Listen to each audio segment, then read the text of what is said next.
J'aimerais lire avec vous, s'il vous plaît, dans l'évangile de Luc au chapitre 16. Est-ce que vous vous rappelez un petit peu ce que nous avons vu la semaine dernière?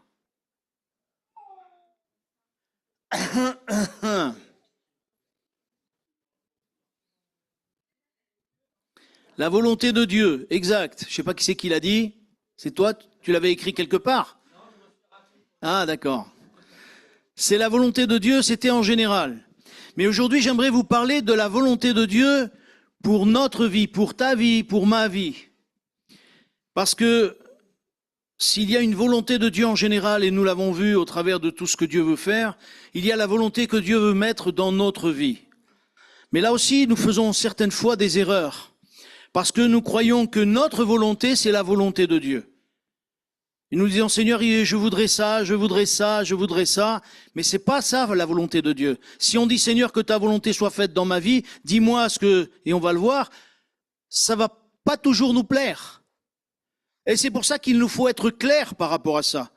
Parce que la volonté de Dieu, elle est bonne. Même si elle ne nous plaît pas.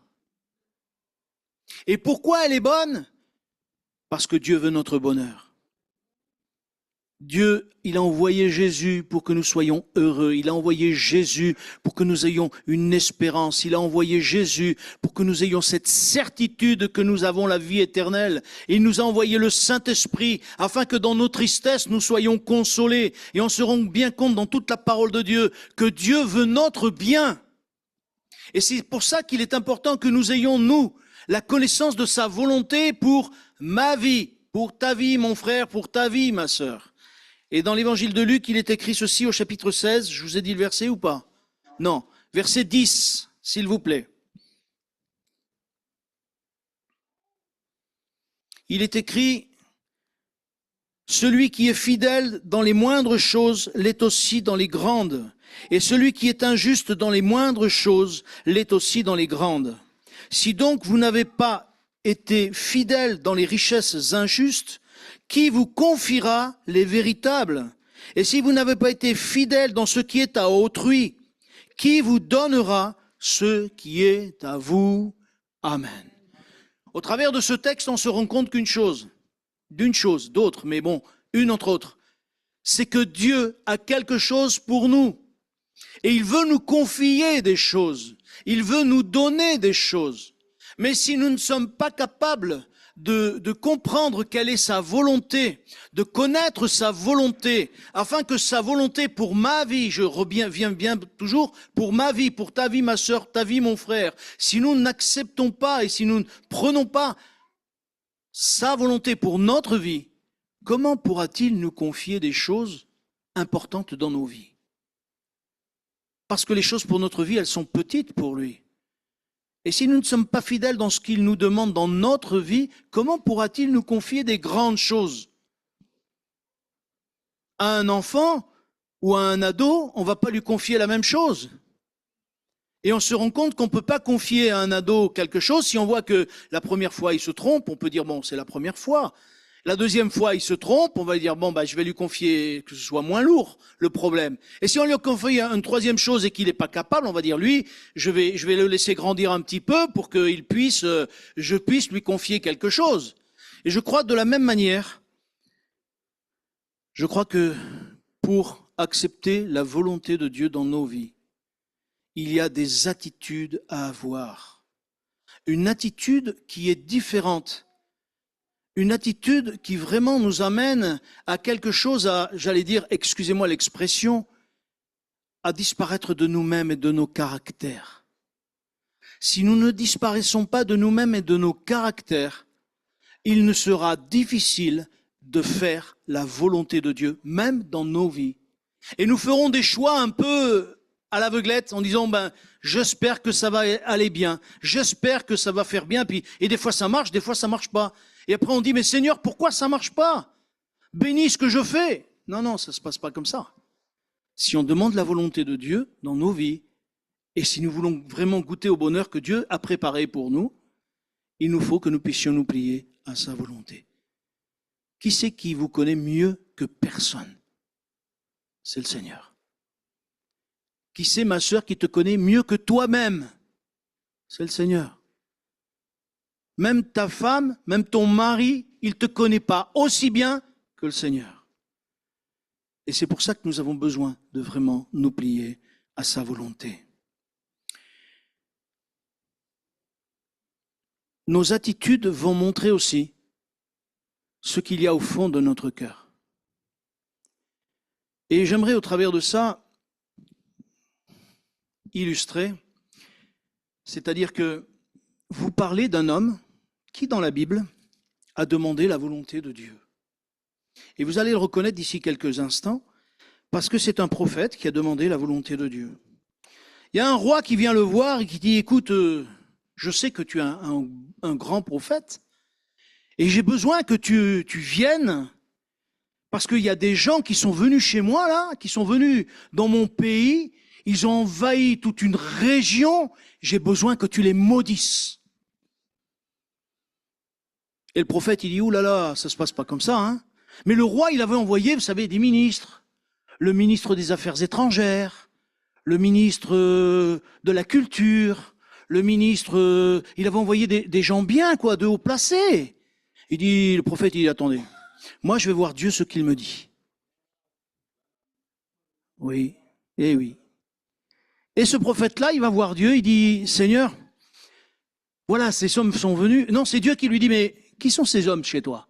Alors déjà, c'est quand même un privilège parce que cet homme, Dieu lui parle directement.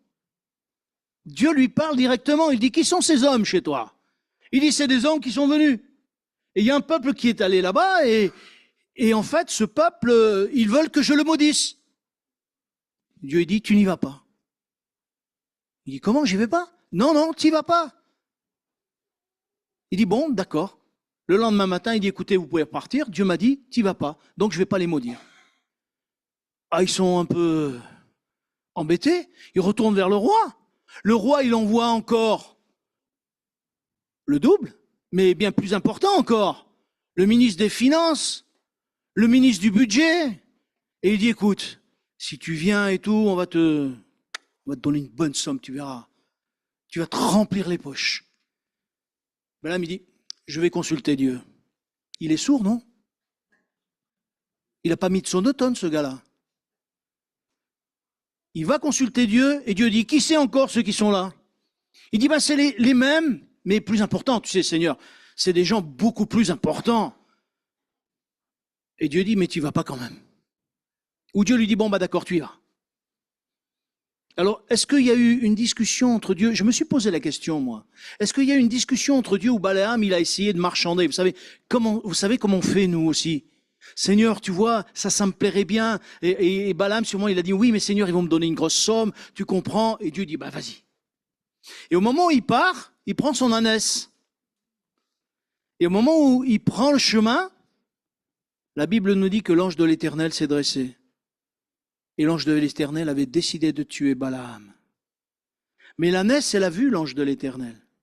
Et ce qu'elle a fait, c'est qu'elle a dévié de tous les côtés.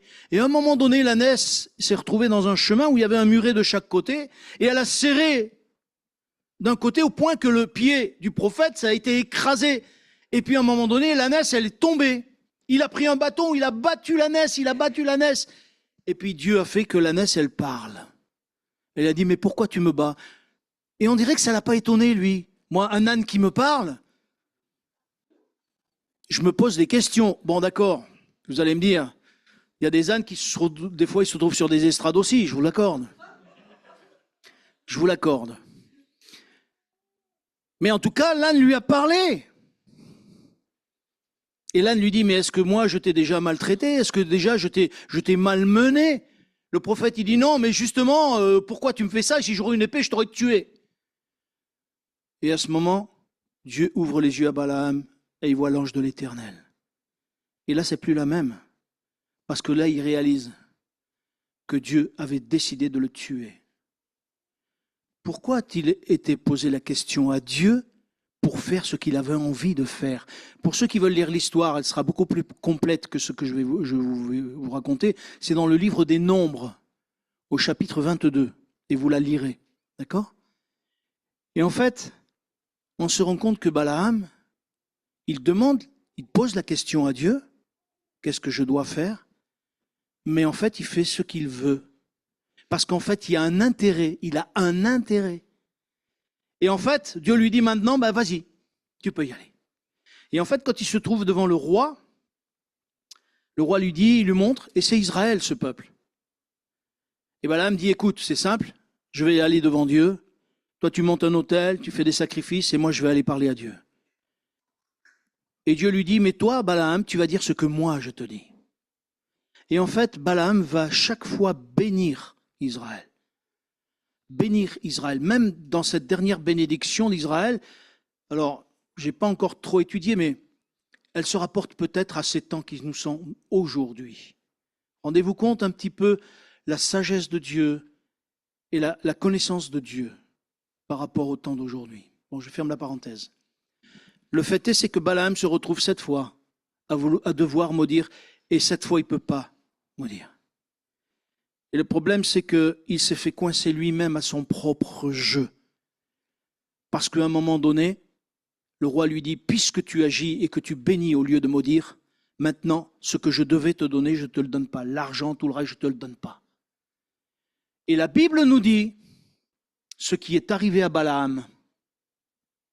J'aimerais le lire dans le livre de l'Apocalypse, s'il vous plaît, au chapitre 2.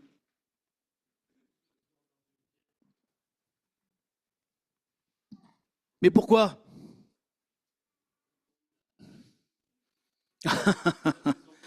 Non, mon frère, c'est pas ça du tout. Ça va aller plus loin que ça même. C'est plus grave que ça. Parce que le problème, c'est, voyez-vous, par rapport à nos attitudes, mon frère, dans nos attitudes, selon nos comportements, selon ce que nous n'acceptons pas de la part de Dieu, quand Dieu nous donne quelque chose que nous devons accomplir dans nos vies, si nous ne l'acceptons pas, le diable va nous piéger par un autre système et nous serons coincés, comme Balaam a été coincé. Et au chapitre 2, attendez que je retrouve la référence, chapitre 2, verset, il y a plusieurs versets que je voulais lire. Est-ce que je l'ai noté au moins? Oui, chapitre 2, mon frère, oui. Et verset 14, s'il vous plaît. Chapitre 2, verset 14. Non, c'est pas ça, si? Si, c'est ça. Verset 14, il est écrit, vous y êtes? Mais j'ai quelque chose contre toi, c'est que tu as là des gens attachés à la doctrine de Balaam. Et c'est quoi cette doctrine de Balaam? Eh bien justement, c'est la suite. Qui enseignait à Balak à mettre une pierre d'achoppement devant les fils d'Israël pour qu'ils mangent des viandes sacrifiées aux idoles et qu'ils se livrent à la débauche, c'est-à-dire qu'ils aillent avec des femmes étrangères que Dieu avait interdites. C'est-à-dire que Balaam a donné le moyen à ce roi d'aller contre le peuple de Dieu pour pouvoir toucher des pépettes. Donc, c'est-à-dire quelque part, excusez-moi, mais il a vendu son âme au diable. Et mes frères et sœurs, certaines fois, nous demandons la volonté de Dieu. Mais quand Dieu nous donne ce qu'il veut que nous fassions, nous ne le faisons pas. Et si nous ne le faisons pas, le diable nous piégera. C'est ce qui est arrivé à Balaam. Et on se rend compte que, après, au chapitre 23 du livre des Nombres, 23 je crois que c'est, Israël a attaqué ce peuple. Et Balaam en est mort. Balaam aussi a été tué. Mais pourquoi? Il a été tué parce qu'il a désobéi à Dieu. Pourtant, Dieu avait une bénédiction pour lui, vous vous rendez compte? Il parlait avec Dieu. J'allais dire, excusez-moi, mais Dieu parlait avec lui comme il parlait avec Moïse. Il parlait avec Dieu comme il parlait avec Moïse, puisque Dieu va lui dire, qui sont ces hommes qui sont dans ta maison? Et Balaam, comme naturellement, il parle avec Dieu, il dit, c'est des hommes qui sont venus, etc. Ça vous arrive à vous, ça, vous? Moi, j'aimerais bien que ça m'arrive. Hein. Pas encore. Amen, ma sœur. Amen. Et bien sûr que j'espère que ça nous arrive, ça va nous arriver un jour. Mais attention, parce qu'à partir du moment où nous allons voir cette responsabilité d'avoir une vision de Dieu, une parole de Dieu directe, nous devenons beaucoup plus responsables que nous le sommes aujourd'hui. Balaam a été responsable de ce qui est arrivé au peuple d'Israël. Parce que le peuple d'Israël a péché et il y a eu des morts à cause de cela. Et c'est de la faute que Balaam a donné les moyens pour tuer Israël, pour le peuple de Dieu. Il a touché au peuple de Dieu. Il a fait que réellement, au travers de sa désobéissance, le peuple de Dieu soit touché. Mes frères et sœurs, que nous ne puissions pas rentrer dans les mêmes attitudes que Balaam. Parce que Balaam, il a été obstiné, il a été têtu. Têtu au point de désobéir à Dieu. Dieu lui dit, n'y va pas, il y va quand même. Il essaye de marchander avec Dieu. Il essaye de dire à Dieu, non mais attends, je vais t'expliquer. Non, on n'explique rien à Dieu. N'essayons pas d'expliquer à Dieu. Je sais, moi, je vous ai déjà raconté quand j'ai fait les têtes de mule avec Dieu. Et Dieu m'a bien coincé d'un autre côté. Et heureusement qu'il l'a fait. Sinon, je ne serais pas là aujourd'hui. Je ne pourrais pas vous prêcher aujourd'hui. Mes frères et sœurs, laissons-nous faire par Dieu. Ne devenons pas des enfants désobéissants. Ne cherchons pas notre intérêt personnel. Balaam, il a cherché son intérêt personnel. Laissons Dieu s'occuper de notre intérêt personnel.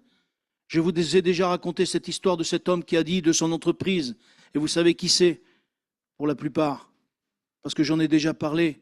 Cet homme a dit à Dieu, occupe-toi de mes affaires et moi je m'occuperai de tes affaires. Et dans son entreprise, il a donné des évangiles, il a fait prêcher l'évangile. Et Dieu s'occupait de son affaire et son affaire, elle a grandi. Même aujourd'hui, elle est très connue, son affaire. Je ne sais pas si c'est encore avec Dieu. Mais en tout cas, son affaire, c'était dans les années 20 ou 30, je ne sais plus. Exact, mon frère. Mais le fait est, quand Dieu nous dit quelque chose, même si ça ne nous fait pas plaisir, nous ne devenons pas des enfants désobéissants. Balaam, il a trompé à cause de son attitude. Et mes frères et sœurs, je crois que nous devons faire attention. Un deuxième exemple, c'est celui d'Abraham. Est-ce que ce que Abraham a vécu, c'est pas difficile? Est-ce que c'est pas difficile? C'est super difficile. Parce que Dieu lui dit, donne-moi ton fils, ton unique. Hein? Moi, Dieu me dit ça, je résiste. Abraham, il dit d'accord. Mais quelle attitude d'Abraham! Mais qu'est-ce qui se passe dans le cœur d'Abraham? Dieu lui dit, donne-moi ton fils, il dit d'accord. Il le dit à personne, même son fils, sa femme, elle ne le sait pas. Heureusement que sa femme ne l'a pas su. Je ne vous dis pas la vie qu'il aurait eu, Abraham. Elle y aurait fait la vie, hein, je peux vous le dire. Hein. Et lui, il prend son fils, il dit, viens, on va faire un sacrifice. Et le fils, il y va, tout joyeux, il dit, on va devant Dieu, alléluia. Et les serviteurs, ils viennent parce que c'est les serviteurs qui portent le bois. Et quand ils sont presque arrivés, Abraham dit à ses serviteurs, vous restez avec les ânes et tout ça, nous on va prendre le bois. Il charge le fils de bois, c'est le fils qui porte le bois en plus, le bois qui va servir au sacrifice. Et quand il arrive là-haut, il est prêt à sacrifier son fils. Et ce qui réjouit mon cœur, c'est que Dieu donne toujours une réponse à ce que nous ne comprenons pas. J'aimerais lire avec vous, s'il vous plaît, au sujet d'Abraham, dans Hébreux, au chapitre 11. Le livre des Hébreux au chapitre 11.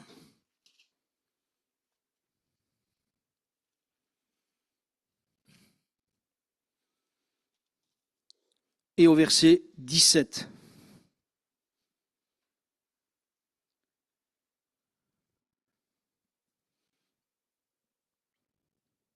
Vous y êtes? Il est écrit, c'est par la foi qu'Abraham offrit Isaac lorsqu'il fut mis à l'épreuve et qu'il offrit son fils unique, lui qui avait reçu les promesses et à qui il avait été dit, en Isaac, tu auras une postérité appelée de ton nom. Et écoutez bien, il, c'est-à-dire Abraham, pensait que Dieu est puissant même pour ressusciter les morts. Aussi le retrouva-t-il, il retrouva son fils, ce qui est une préfiguration, bien sûr, de Christ. Avez-vous la même foi? Aurons-nous les mêmes attitudes? Aurons-nous cette confiance en Dieu que c'est Dieu qui tient toutes choses dans ses mains? Ils pensaient que Dieu est tout-puissant, même pour ressusciter les morts. Est-ce que vous croyez que Dieu peut ressusciter les morts?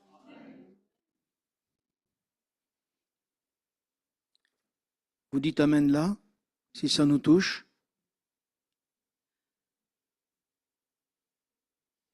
Pour ça, pourquoi je dis ça?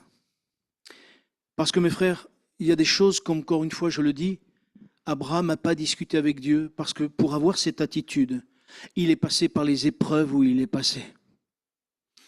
Et on se rend compte, dans la vie d'Abraham, il y a eu, et un jour j'espère qu'on aura l'occasion d'étudier la vie d'Abraham ensemble, il a eu des épreuves les unes derrière les autres, qui petit à petit ont forgé sa foi, petit à petit ont forgé son amour pour Dieu, petit à petit a fait que vraiment Abraham est devenu un homme de Dieu, un homme selon le cœur de Dieu. Est-ce que vous voulez devenir une femme et un homme selon le cœur de Dieu? Mais si nous voulons devenir ces choses, il nous faut vraiment rentrer dans l'obéissance et dire, Seigneur, non pas ma volonté, mais ta volonté. Seigneur, donne-moi quelle est ta volonté pour ma vie. Et ça, c'est difficile parce que des fois, Dieu peut nous demander des choses qui vont nous coûter. Mais jusqu'où ira notre obéissance? Jusqu'où ira notre consécration? Jusqu'où ira notre foi et notre soumission à la volonté de Dieu? C'est pas facile d'être soumis à Dieu. Parce que, excusez-moi, mais on est tous dans le même sac, on est tous des rebelles. Quand on nous marche sur le pied, des fois, ouf, on a vite fait de mordre. Hein. C'est qu'on deviendrait méchant même. Bah oui. Et pourtant, Dieu nous demande des fois de nous taire et de nous soumettre. Selon sa volonté, selon sa direction. Et ça, c'est difficile. Mes frères et sœurs, je crois que notre attitude est importante aux yeux de Dieu. L'attitude de Balaam, Dieu l'a vu. L'attitude d'Abraham, Dieu l'a vu. Et j'aimerais la rentrer dans un autre domaine, si je puis dire, parce que ça va nous toucher beaucoup plus. Quand on va demander la volonté de Dieu, des fois, nous manquons de patience. Nous voulons que Dieu nous exauce toujours, parce que nous sommes dans une mentalité où nous voulons tout de suite. Aujourd'hui, nous voulons des choses, nous allons au magasin, c'est tout de suite qu'on les a. Si on les a pas, on dit, mais comment ça se fait que vous l'avez pas? Les autres magasins les ont, nous, vous les avez pas. C'est quoi ce bazar? Alors, on est obligé d'aller à l'autre magasin. Attendez, madame, vous énervez pas. Attendez, monsieur, on va vous le chercher. Tout de suite, il nous faut tout de suite. Alors, avec Dieu, on agit pareil. Seigneur, pourquoi t'as pas agi? Pourquoi t'as pas fait? Pourquoi tu... Mais pourtant, je crois que Dieu, au travers de cette patience que nous aurons, il va aussi éprouver notre foi. Et il va nous faire grandir dans la foi. Moi, j'ai envie de grandir dans la foi. Moi, j'ai envie de devenir un homme de foi, un homme de Dieu. Un homme selon le cœur de Dieu. Et je crois que c'est l'aspiration qui doit être dans le cœur de chaque chrétien. Je veux avoir une attitude, Seigneur, avec un cœur selon le cœur de Dieu, afin que réellement tu prennes plaisir à me regarder et à me voir.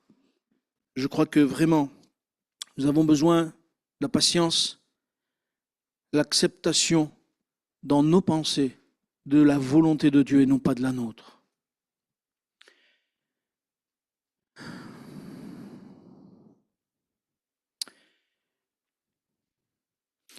J'allais dire, la deuxième chose que j'aurais voulu vous dire, je ne sais pas si je pourrai aller jusqu'au bout, mais je vais essayer d'aller vite, c'est que nous connaissons en partie la volonté de Dieu. Le problème, c'est que nous voulons souvent rajouter à la volonté de Dieu du spectaculaire dans nos vies. Ce n'est pas comme ça que ça se passe. Parce qu'il y a des choses toutes simples, nous l'avons lu tout à l'heure. Si nous sommes fidèles dans les petites choses, Dieu nous confiera des grandes choses. D'accord ?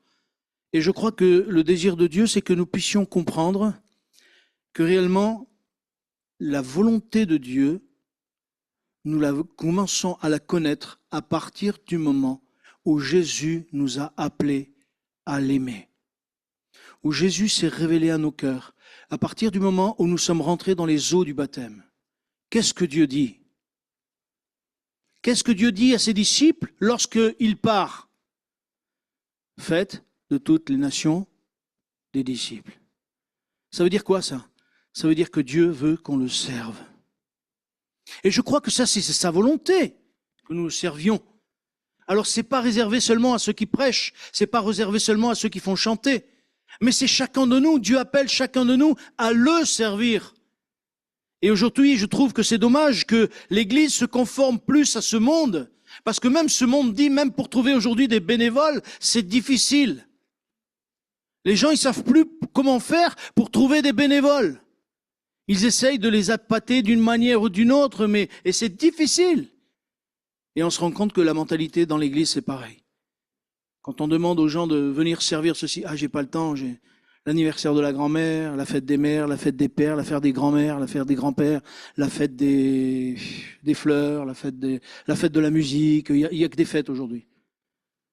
À croire que tout le monde est en fête, alors que tout le monde est dans la misère et tout le monde a des fardeaux à ne plus savoir qu'en faire. Je crois que ça, c'est quelque chose que Dieu veut que nous comprenions. Sa volonté, c'est déjà le servir. Sa volonté, c'est déjà le prier. Sa volonté, et j'aimerais le lire avec vous, s'il vous plaît, dans Romains au chapitre 12. Et vous connaissez ce chapitre 12 de l'Épître aux Romains. Flûte. Je ne sais pas si nous ne l'avons pas lu déjà la semaine dernière.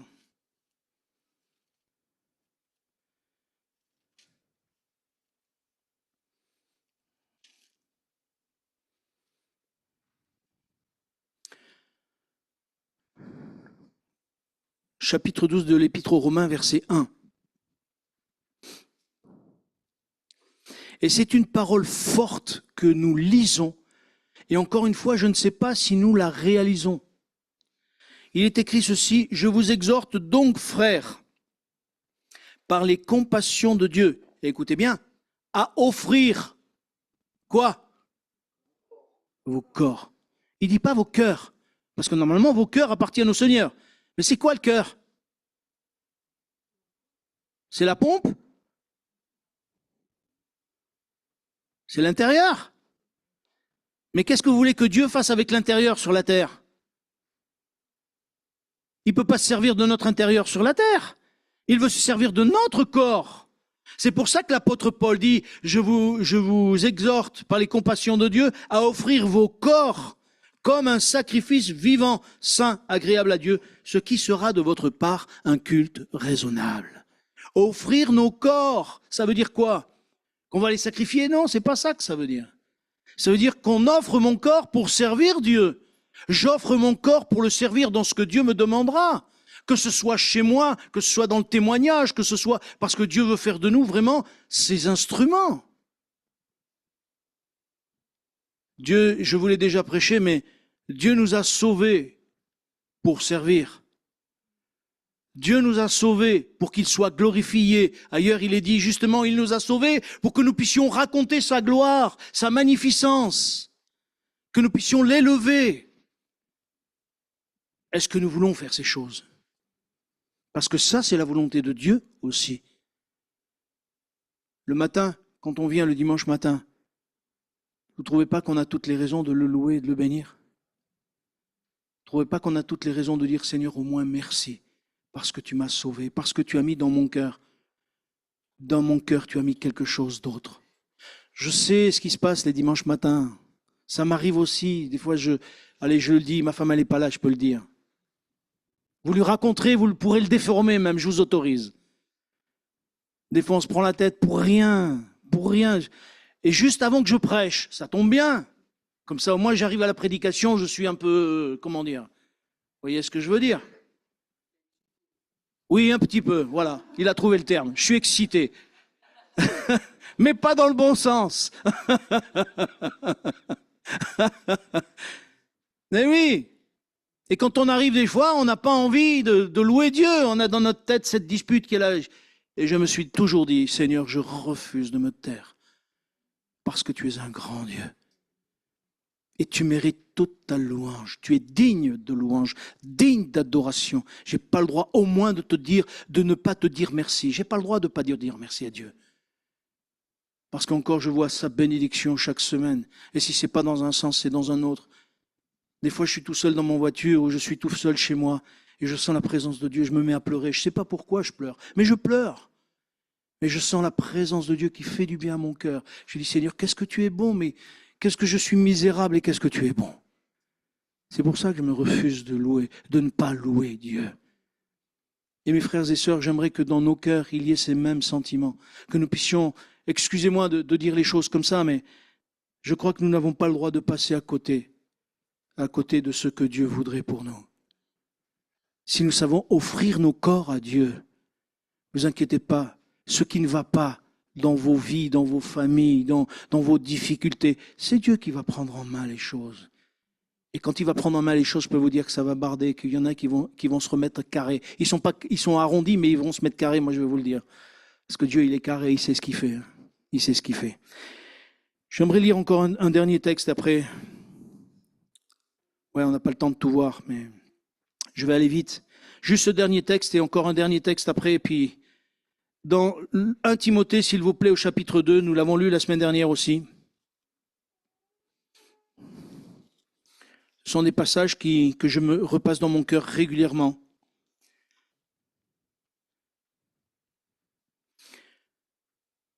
Et nous savons que l'apôtre Paul, lorsqu'il a écrit ses épîtres, 1 Timothée au chapitre 2, il était vraiment inspiré de Dieu. Il dit ceci, chapitre 2, verset 1, « J'exhorte donc avant toute chose à faire des prières, des supplications, des requêtes, des actions de grâce pour tous les hommes, pour tous les rois, pour tous ceux qui sont élevés en dignité, afin que nous menions une vie paisible et tranquille en toute piété et honnêteté. Cela est bon et agréable devant Dieu. » Est-ce que vous voulez être agréable à Dieu? C'est écrit là. Qui veut que tous les hommes soient sauvés. Au verset 8, il est écrit ceci. Je veux donc, l'apôtre Paul prend presque la place de Dieu, il dit, je veux donc que les hommes prient en tout lieu, en élevant des mains pures, sans colère ni mauvaise pensée. Amen. C'est comme si Dieu nous disait, je veux que. La volonté de Dieu, elle est aussi là. Dieu veut pour nous une vie spirituelle vraie, une vie de communion avec lui vraie, une vie remplie du Saint-Esprit, une vie où le Saint-Esprit sera libre au milieu de nous, de pouvoir dire des choses, de nous reprendre s'il le fallait, jusqu'à la repentance s'il fallait. Mais il ne sera pas là pour nous condamner, il sera là pour nous relever, parce que le Saint-Esprit veut notre bien, notre bonheur.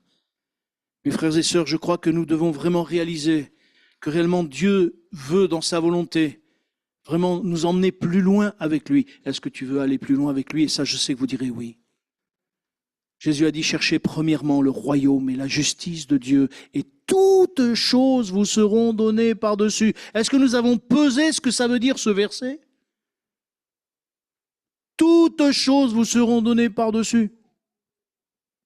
Le psaume 37,4, fais de l'Éternel tes délices, et il te donnera ce que ton cœur désire. Ce que ton cœur désire. Non pas ce que tes pensées désirent, ce que ton cœur désire. Et le cœur a des pensées différentes aux pensées, des aspirations différentes. Et je m'arrêterai, parce que je vois que le temps est passé, avec un dernier verset, s'il vous plaît, dans le livre de Michée.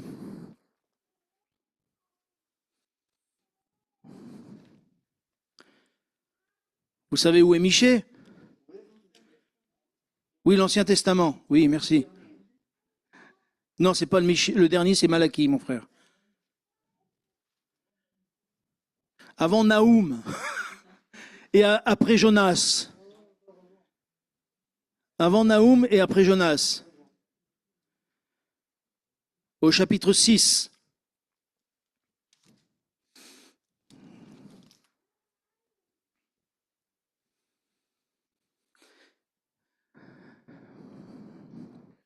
C'est le prophète qui dit ça, il dit, vous le lisez, Michée? Vous avez déjà lu Michée? Oui? Bon. Il dit ceci, au verset 8. On t'a fait connaître, ô homme, ce qui est bien. Et c'est que l'Éternel demande de toi, c'est que tu pratiques la justice, que tu aimes la miséricorde et que tu marches humblement avec ton Dieu. Amen. Voilà encore 3 choses que Dieu nous demande. Vous voulez connaître la volonté de Dieu pour nos vies, chacun en particulier? Voilà ce que Dieu nous demande. Ce que l'Éternel demande de toi, c'est que tu pratiques la justice. Réfléchissez, on ne va pas s'étendre aujourd'hui, ce serait trop long. On est là jusqu'à 2h de l'après-midi après. Pratique la justice. Que tu aimes la miséricorde. Qu'est-ce que ça veut dire miséricorde? Un pasteur l'a traduit comme ça. La miséricorde, c'est une corde tendue à la misère. Et je trouve que c'est une belle image. Parce que c'est ça notre but, nous, chrétiens. Ce que Dieu veut, c'est que nous puissions tendre une corde à la misère pour la ramener à la vie et pour leur donner vraiment la vie à ceux qui vivent dans la misère. Et je ne parle pas seulement une misère pécuniaire, mais je parle une misère de l'âme. Que tu pratiques la miséricorde, que tu aimer la miséricorde et que tu marches humblement avec ton Dieu. Voilà le programme, je crois, que Dieu veut pour nous. Reste à savoir si dans nos attitudes, nous voulons dire, Seigneur, me voici. Je veux faire ta volonté dans ma vie. Et si nous sommes capables de le dire, il va falloir que nous puissions accepter ce que Dieu mettra devant nous. Parce que, comme je l'ai dit tout à l'heure, il y en a un qui ne voudra pas que nous marchions avec Dieu. Il y en a un qui ne voudra pas que nous puissions vaincre avec Dieu. Parce que vous savez, si on vit comme ça avec Dieu, selon la volonté de Dieu, je vous garantis qu'il y a des choses qui vont se passer dans l'Église. Et non pas seulement dans l'Église, mais tout autour de nous. Et les guérisons que nous attendons, nous les verrons. Et les foyers réparés que nous voyons cassés autour de nous seront réparés. Si nous marchons selon la volonté de Dieu et que nous savons dire, Seigneur, non pas ma volonté, mais ta volonté. Seigneur, tu es un grand Dieu. Je ne le dirai jamais assez combien ta bonté nous dépasse, combien ta science nous dépasse. Chaque fois que je lis ta parole, je réalise combien tu es grand, tu nous révèles vraiment une partie de ce que tu es. Et je veux te remercier pour cette parole que tu nous as donnée. Aide-nous à la mettre en pratique. Aide-nous à ce que réellement cette parole, elle fasse partie de nos vies intégralement, Seigneur, s'il te plaît. Je veux te prier pour ton peuple. Tu sais les cœurs qui sont là au milieu de nous et qui ont désir au fond de marcher selon toute ta volonté. Je te prie de les diriger. Je te prie de conduire ton peuple afin que tous unis, Seigneur, nous puissions marcher non pas comme nous le voulons, mais comme toi tu le veux. Seigneur, au nom de Jésus, merci de bénir ton peuple et de le baptiser dans le Saint-Esprit. Amen. Seigneur vous bénisse et je vous dis à tout à l'heure pour le jeûne et prière.